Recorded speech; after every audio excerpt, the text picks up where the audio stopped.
बाबा साहब डॉक्टर भीमराव अंबेडकर जी की जयंती पर समस्त भारतवासियों को, हिमाचल वासियों को शत शत बधाई, शुभकामनाएं। डॉक्टर भीमराव अंबेडकर जी का योगदान अविस्मरणीय है, अतुलनीय है। हमारे समाज के अंदर फैली हुई समस्त कुरीतियों के ऊपर चोट करते हुए, कुठाराघात करते हुए एक ऐसे संविधान का निर्माण डॉक्टर भीमराव अंबेडकर जी ने किया जो भविष्य के भारत की नींव के रूप में खड़ा हुआ है।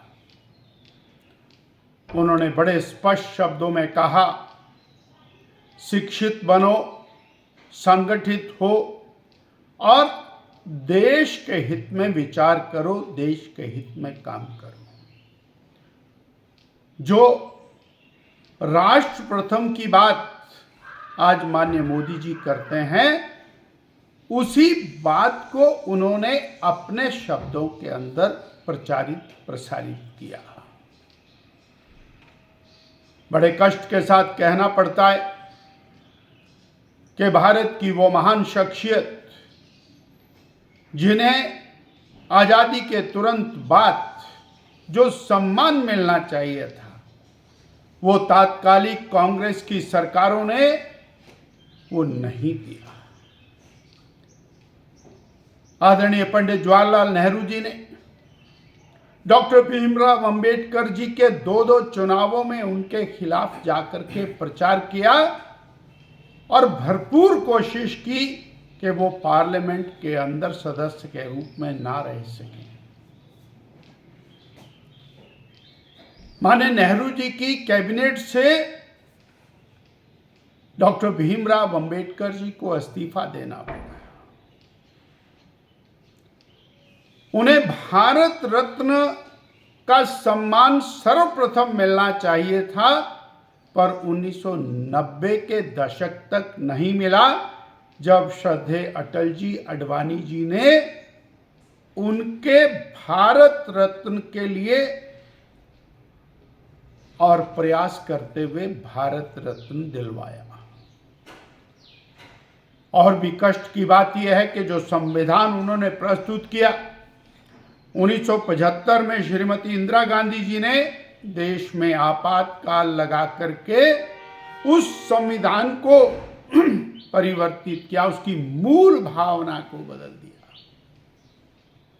वो संविधान अपने आप में फूल प्रूफ था। Baba Saheb Bhimrao Ambedkar uniform civil code के और प्रबल समर्थक थे। पूरे देश के अंदर सबके लिए एक समान नागरिक संहिता, एक समान कानून होना चाहिए। परंतु कांग्रेस की तुष्टीकरण की नीति के कारण यूनिफॉर्म सिविल कोड लागू नहीं हुआ।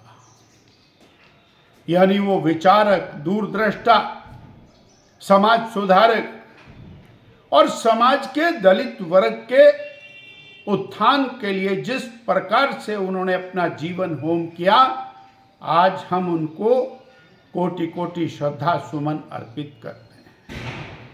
श्रद्धेय नरेंद्र भाई मोदी जी ने पंच तीर्थों का निर्माण करके डॉक्टर भीमराव अंबेडकर जी को वास्तविक सम्मान जो उनको मिलना चाहिए था, उसका उनको प्रदान किया। आने वाले समय में समाज डॉक्टर भीमराव अंबेडकर जी से प्रेरणा लेकर के आगे बढ़े और मेरा भारत ये सभी और विद्वेषों से दूर होकर के समानता के रास्ते के ऊपर चले। सभी भाई गले मिलकर के और राष्ट्र हित में आगे बढ़ें, यह भाव लेकर के हमको आगे चलने की आवश्यकता है।